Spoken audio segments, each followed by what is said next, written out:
A continuación, Al Pan Pan, las cosas como son.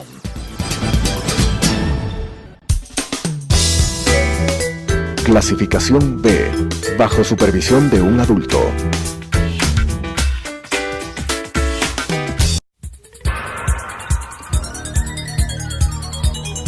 Las opiniones vertidas en este espacio por la producción y dirección del programa son de exclusiva responsabilidad de sus autores y de quienes intervienen en ellos.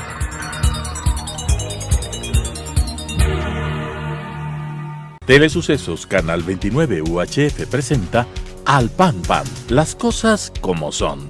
Coyuntura y calidad de la democracia con la conducción de Patricio Aro. Al Pan Pan, las cosas como son. Cordiales saludos a la gran audiencia de Telesucesos Canal 29. En esta oportunidad diremos las cosas como son con César Ulloa, Clever Herrera y su servidor Patricio Aro Ayerbe. Nos acompaña a decir las cosas como son Juan Carlos Holguín, emprendedor y empresario ecuatoriano en el área de tecnología y en la industria del deporte. Él tiene una maestría en políticas públicas y es candidato a PhD por la Universidad de Navarra. Juan Carlos es candidato a la alcaldía de Quito por el movimiento Creando Oportunidades Creo. Bienvenido, Juan Carlos, a decir las cosas como son. Muchas gracias, Patricio, Clever, César. Un gusto y un honor estar aquí con ustedes. Bueno, una de las cosas que particulariza la candidatura de Juan Carlos es precisamente el eje que tiene que ver con I+D+I, innovación, desarrollo y todo lo que está relacionado con la tecnología. Creo que una de las discusiones vertebrales en cuanto al Quito que queremos es precisamente cómo introducir a Quito en la innovación y la tecnología. Es decir, reducir procesos, sistematizar cosas, acercarle al ciudadano, al gobierno local desde una manera más ágil, más transparente, más dinámica. Creo que eso es algo que en la campaña pocos candidatos han puesto en discusión, Juan Carlos. Así es, César, y yo creo que es una de las ventajas comparativas enormes que tiene esta ciudad. Quito tiene la mayor tasa de penetración de teléfonos inteligentes en la región, casi 82% de utilización de telefonía inteligente, más un acceso a internet ya casi universalizado, más del 90% de la ciudadanía con acceso a data o a internet. Y finalmente eso es lo que hay que tratar de aprovechar en un Quito que se ha quedado muy atrás, es un Quito que vive en el siglo XX, pero que sus ciudadanos están muy adelantados en el siglo XXI. Por eso nuestra propuesta fue audaz, es decir, que la innovación, que no tiene que ver con tecnología, sino que haciendo pequeños cambios podemos construir bien común y cambiar las cosas de manera radical. Nosotros creemos que esta apuesta por la innovación es la correcta en esta ciudad. Si queremos cambiar las cosas, no podemos seguir haciendo lo mismo, no podemos seguir votando a los mismos. Nosotros tenemos una ciudad que hace 10 años pintaba taxis, entregaba cupos. Hoy por hoy la mayoría de la ciudadanía ya no utiliza taxis, utiliza las plataformas tecnológicas. ¿Por qué? Porque la economía colaborativa nos permite tener más confianza, más transparencia, mejor servicio. Y de eso se trata un Quito metido en el siglo XXI. Ahora, Juan Carlos Holguín tiene varias características que las mencionó de entrada Patricio. Es un joven, emprendedor, empresario exitoso, con una formación académica fuerte, está postulando un PhD. Pero digamos que una de las limitaciones o uno de los hechos que le falta es la trayectoria política. Con todos estos antecedentes, ¿nos alcanza para una alcaldía exitosa, Juan Carlos? ¿Qué es la trayectoria política? Porque finalmente en mi generación los casos que hemos visto de políticos no han tenido mucho que ver ni con su formación, ni con esa trayectoria de la que muchos hablan. Hemos tenido nefastos 12 años de administraciones en el país y en la ciudad. Y realmente yo lo que creo que Quito necesita en este momento son políticos con P mayúscula, políticos que crean en que la construcción del bien común se la hace desde la transparencia, que esa preparación que uno puede tener a nivel académico y técnico para gestionar la administración pública sea un hito no ligado a las políticas partidarias, sino justamente a una ciudad que no necesita políticos profesionales. ¿Cuál ha sido el problema de Quito en los últimos años? Que desde el general Moncayo, que vivió toda la vida del Estado y después como político, pasando por Augusto Barrera, un académico respetable, pero lamentablemente en medio del peor proyecto político que ha tenido la historia de este país, Alianza País, y en el caso de Mauricio Rodas, un joven entre académico y que llegó a administrar una fundación. No hemos tenido personas que sepan administrar, pero adicionalmente a eso, que sepan cuál es la visión de un ciudadano. ¿Cuántos trámites hay que hacer en Quito? 356 trámites municipales, de los cuales 296 empiezan con las palabras de entregue los papeles en ventanilla. Esto es lo que va a resultar en nuestra administración con la innovación, un cambio de recibir un municipio de más de 25,000 funcionarios, servidores y personas que tienen un contrato de servicio profesional, a tener un municipio mucho más liviano, que justamente se ponga en los pies del ciudadano, que son los que realmente viven esta ciudad en el día a día. Has dicho que la ciudad debería orientarse ya al siglo XXI y que la gente en realidad vive en el siglo XXI, pero la ciudad como que se ha quedado estancada en el siglo XX. Sin embargo, de esto es importante decir que el plan de trabajo que tú consideras es un plan hecho para los millennials, y los millennials definitivamente eso representan también ese 40% de indecisos. 5 planes con cosas muy interesantes, como por ejemplo el tú y yo, o a Quito y el plan verde, cosas que interesan realmente a esa juventud y a ese electorado del siglo XXI. Pero también, ¿qué pasa con el resto de la ciudadanía? No solamente, daría la impresión de que Juan Carlos está apostando a los indecisos. No es así, porque el plan de gobierno no se construye en el cálculo electoral. Nosotros hemos trabajado 22 meses en un plan de gobierno bastante serio, realizado en una lógica además ciudad-región, Quito-Pichincha, con un prefecto como Federico Pérez, con quien tenemos un complemento justamente de la innovación y la experiencia en el sector público y en el sector privado. Nosotros hemos planteado un plan de gobierno para todos los quiteños que residen acá.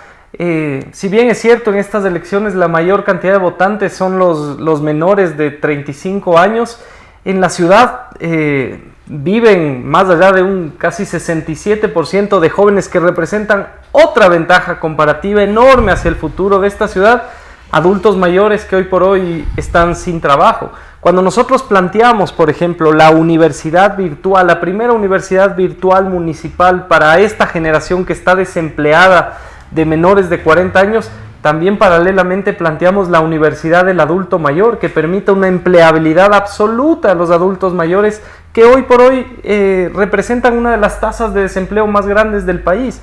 Nuestro plan de gobierno tiene una hoja de ruta que a partir del 25 de mayo del 2016 nosotros podemos identificar cada punto puesto en ese plan en una agenda legislativa local y en una agenda legislativa en la Asamblea Nacional con el bloque de Creo.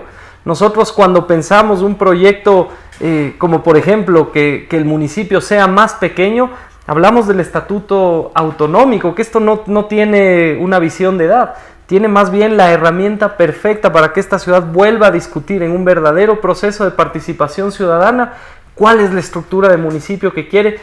¿Qué van a hacer los concejales? Hoy por hoy, vergonzosamente con grillete y metidos en todas las decisiones del municipio, nosotros queremos que toda la ciudadanía le apueste y que después de 10 meses en una consulta popular pueda aceptar esta propuesta que estamos haciendo nosotros de un municipio más liviano y enfocado en el ciudadano 100%. Juan Carlos ha dicho una cosa que es clave. Nosotros vivimos el siglo de las ciudades y eso significa que en todo el mundo hay una radical importancia en cuanto a que los partidos políticos quieren de alguna manera servir desde los espacios locales. Eso posibilita indudablemente crear sentidos de proximidad, de pertenencia, de identidad, generar en el ciudadano un compromiso mayor. Y creo que Quito puede, como hemos dicho ya en algunos otros programas, convertirse en esa capital de muchísimas cosas. Creo que una de las cosas que también permite la innovación, la tecnología y todo lo que significa descentralizar y desconcentrar procesos es también combatir la corrupción.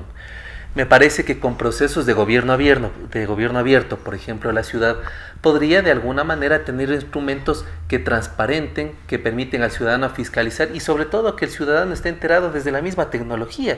Yo creo que ese es uno de los retos para quien gane la alcaldía y yo creo que ahí Juan Carlos pone el punto sobre las IES, es decir, también se puede combatir la corrupción desde esos criterios innovadores. Por supuesto, y Yo creo que no solamente los gobiernos de datos abiertos hoy por hoy, sino tecnologías como el blockchain que están cambiando los sistemas de compras públicas, representa en una ciudad como Quito la posibilidad de poner esa vara hacia la transparencia a nivel nacional.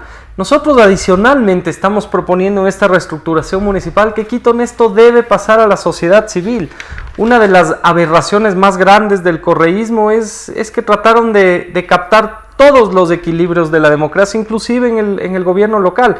Esto se fue finalmente en la administración de Rodas a una radicalidad absoluta, a tal punto de tener en Quito Honesto al presidente de su partido, después a un familiar. Nosotros necesitamos que la sociedad civil vuelva a generar esa triple hélice que se necesita para el desarrollo local, y qué mejor que la lucha contra la corrupción esté en manos de una sociedad civil empoderada con acceso transparente a un gobierno de datos abiertos. Es importante, pero tú fuiste parte del gobierno de la alcaldía de Rodas. Así es, yo estuve un poco más de un año en esta alcaldía. Yo no conocía al alcalde Mauricio Rodas mayormente antes de que él me llame una vez que ganó. Y claro, para muchos representaba el cambio frente a un aparataje completamente absurdo de parte de Alianza País, pero a los pocos meses te dabas cuenta que aquí no había un cambio. Cuando en el mes de diciembre entró el presidente Rafael Correa a la sesión solemne de nuestra ciudad con Patria Tierra Sagrada, te das cuenta que era un poco más de lo mismo. Pero yo no me arrepiento nunca de mis decisiones. Yo creo que todo es para bien. Logré en poco tiempo conocer una estructura municipal que ahora la queremos cambiar. Conocer a mucha gente como Luz Helena Coloma, por ejemplo, que ahora nos acompaña en nuestra lista de concejales, con quienes nos sentamos poco tiempo después en una mesa y dijimos, bueno, no importa quién sea el candidato, hagamos un plan de gobierno y recuperemos esta ciudad de la tiniebla que ya estaba y que además se preveía que iba a terminar. Ahora, los quiteños nos hemos acostumbrado a que en estas campañas electorales se nos haga llegar un cúmulo de ofertas, de ofrecimientos de distinta índole, y que finalmente muchos de ellos no se han cumplido. Juan Carlos, ¿cuáles son las principales ofertas para los quiteños? Pero fundamentalmente, ¿cómo se financiarían esas ofertas? Una o dos de las más importantes. Cuando uno hace un plan de gobierno serio, con una agenda y hojas de ruta claras para la administración, uno es responsable con lo que propone. En nuestro plan de gobierno no encontrarán grandes megaobras, porque esta ciudad está en crisis. Si nosotros sumamos el presupuesto del Metro de Quito más el gasto corriente que tendremos que asumir a partir del 25 de mayo, tengo comprometido cerca del 73% del presupuesto. Es decir, me van a quedar cerca de 232 millones de dólares para poder hacer realidad lo que estamos proponiendo. ¿Qué estamos proponiendo, Clever? Nosotros estamos proponiendo enfocar el desarrollo de esta ciudad desde el empleo. Una ciudad capital que tiene la mayor tasa de desempleo, especialmente en jóvenes a nivel nacional y a nivel regional, es una ciudad en crisis y sin futuro. Nosotros, cuando vemos pequeños desafíos como la basura, vemos el desafío de generar microemprendimientos en la economía popular y solidaria o a nivel del cooperativismo, para poder lograr no solamente que empecemos el ciclo de reciclaje en barrios, en parroquias, sino por lo menos que cada microemprendimiento genere 6 plazas de trabajo y vamos dando 2 soluciones al mismo tiempo. Nosotros creemos que, por ejemplo, la basura ya en la siguiente fase del sistema, que es la recolección, no tiene que estar en manos de un monopolio público que además no ha sabido atender a la ciudadanía. Nosotros creemos que los ciudadanos no les interesa si el que les recoge la basura es un privado o un público. Quiere que les recojan bien y que en el siglo XXI la basura no sea un tema de discusión de las elecciones a la alcaldía de la capital del Ecuador. Por eso nosotros proponemos que la basura, la recolección, pase a una licitación a manos privadas, a la iniciativa privada. Pero adicionalmente a eso, solo ese cambio que hoy por hoy le cuesta a la ciudadanía la recolección de basura casi 70 millones de dólares en todo su conjunto, pase a significar un ahorro de por lo menos 53 millones en el año 2. Eso ya me va a dar un presupuesto de 280 millones de dólares. Con el estatuto autonómico, nosotros estamos pidiendo que tributos como por ejemplo el ICE de los vehículos, que el año pasado significó 51 millones de dólares la generación desde Quito, se quede en la ciudad para nuestro proyecto de buses eléctricos en 10 años en el sistema metropolitano de transporte público. Nosotros vamos a ir haciendo optimizaciones en base a un presupuesto que es pequeño hoy por hoy, pero que nosotros dentro de nuestro plan nuevamente, solo ahorrando, optimizando, cambiando los modelos de gestión, vamos a poner a producir esta ciudad. Y nuestra obra emblemática quizás es muy simple: 4 parques verticales de emprendimiento, 4 parques de innovación, basados en una propuesta que fue correcta del alcalde Barrera, el Parque Cumandá, que entregó un proceso de regeneración urbana interesante, que ayudó a que una zona tan deprimida como la zona que estaba alrededor del ex terminal Cumandá sea hoy una zona donde la gente hace deporte todo el día, tienes cultura, tienes un buen espacio público. Nosotros queremos replicar 4 parques de innovación que mezclen al deporte, la cultura, emprendimiento, logrando así educar a los ciudadanos en los empleos que necesitamos en el presente. Ahora, a mí me parece importante también poner en discusión lo siguiente. Creo que la candidatura a la alcaldía de Quito no solo debe discutir quién facilita el proceso, es decir, quién en la lista va como candidato a alcalde, porque creo que el proceso de debate facilitador, equipo, recursos y plan. Y me parece importante también, Juan Carlos, que tú nos digas cuál es tu equipo, porque yo creo que muchas de las veces se personaliza tanto el debate y la gente exacerbadamente rinde el culto a la persona. ¿Cuál es el equipo de Juan Carlos Holguín? Y yo, que vengo del fútbol, conozco perfectamente que los partidos no los gana una persona. Se necesita un equipo de trabajo, y además un equipo al consejo y un equipo en la prefectura. Nosotros hicimos, como manifestaba antes, un plan de gobierno basado no en la persona. No era Juan Carlos Holguín el candidato, era cualquiera de nosotros. Personas como Luz Helena Coloma, personas como Carlos Andrés Vera, experto en cultura, en temas de sostenibilidad. Personas como el mismo Federico Pérez, que asumió el reto de ir a la prefectura. Fabricio Villamar, que hoy por hoy está en la asamblea, pero es un ex concejal con mucho conocimiento del tema de Quito. Personas como una nueva generación de urbanistas como Álvaro Orbea, Mateo Samaniego, Valeria Vergara. Personas que también desde lo político han sido parte de un proceso de poder entender a la ciudad sobre los procesos de proyecto político. Uno de los errores de esta administración es haber llegado sin un proyecto. Llegas con concejales fruto de negociaciones en una campaña y te tienen secuestrados.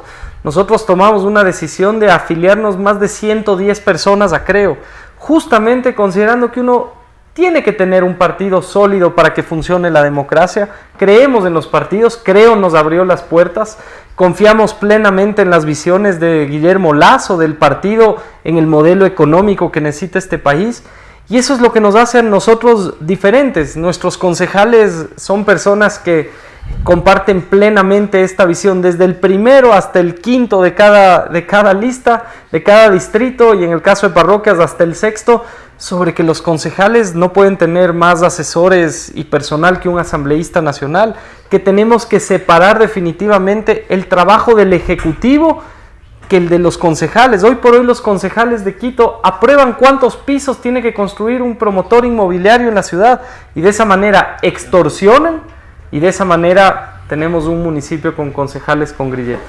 Dentro de ese plan de gobierno que ha sido elaborado por un equipo y por mucho tiempo, existen 5 ejes. El primer eje, Quito Vanguardia; el segundo eje, Quito se mueve; el tercer eje, Quito y yo; cuarto, Quito Vivo; y el quinto eje, el Plan Verde. Entonces, dentro de estos 5 ejes existen, si es cierto lo que acabas de decir, no existen grandes obras que se prometen, pero existen como utopías. Por ejemplo, el hacer de Quito un hub aeroportuario, competir con Lima y con Bogotá. No es solamente cuestión del alcalde, es decir, se necesita todo un proceso para que ese aeropuerto de Quito, por su posición geográfica esencial, importantísima que tiene en la mitad del mundo, pueda convertirse en un hub. Pero vemos que el aeropuerto cada vez da problemas a las aerolíneas, estamos buscando soluciones, es uno de los aeropuertos más caros de la región. ¿Cómo podría convertirse? Pues entonces una utopía, diría yo. Una utopía ser un hub, pero por eso nuestro plan de gobierno dice algo que es bastante innovador: un hub de aerolíneas low cost, porque Quito ya perdió la oportunidad de ser un gran hub aeroportuario a nivel regional. Ya Avianca se fue, es decir, se consolidó en Bogotá, y además abrió un segundo hub en Lima. Ya Panamá consolidó su hub con Copa, y ya el aeropuerto de Lima se nos adelantó con LATAM y con el mismo Avianca.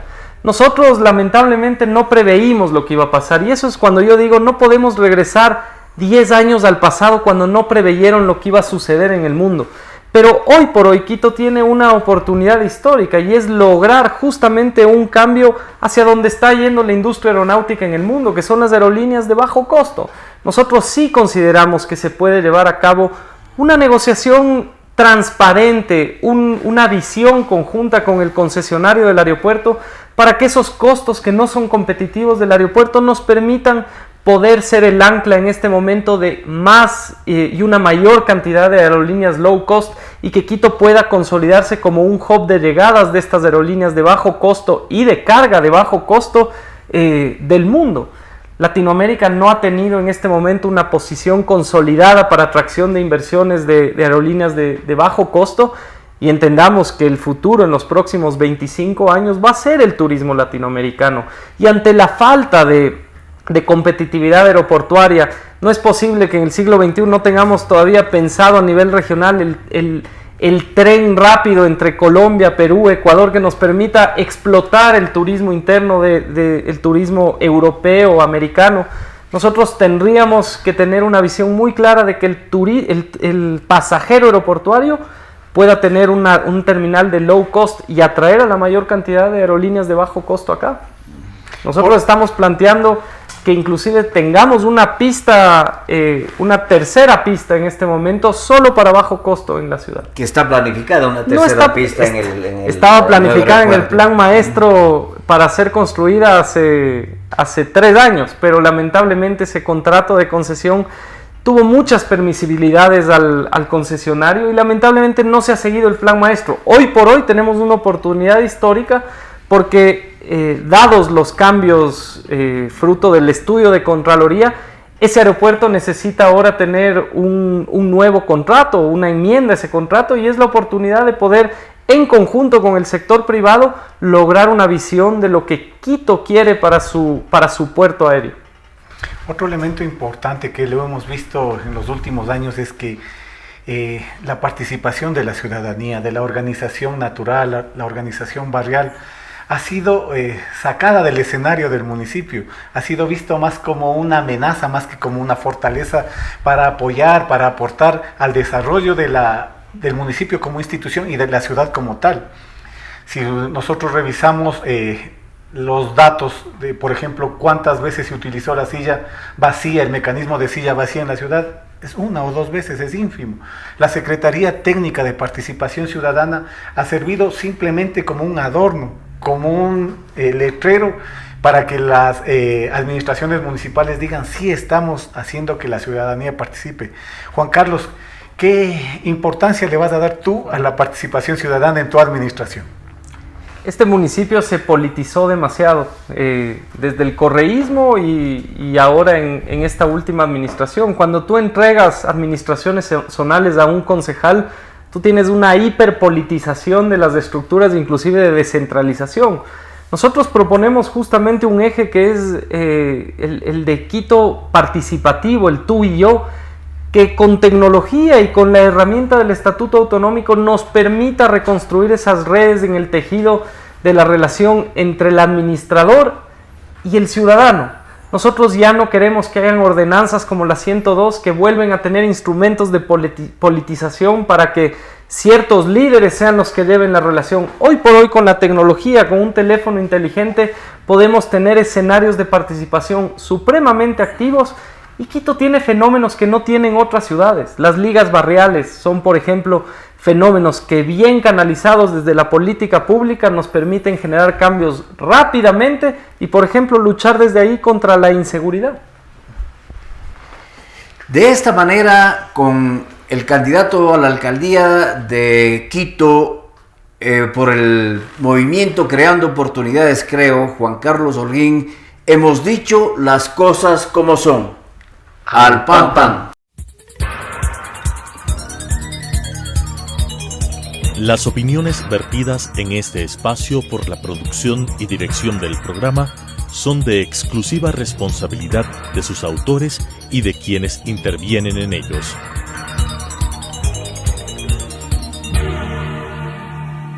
Telesucesos Canal 29 UHF presentó Al Pan Pan, las cosas como son. Coyuntura y calidad de la democracia con la conducción de Patricio Aro. Al Pan Pan, las cosas como son.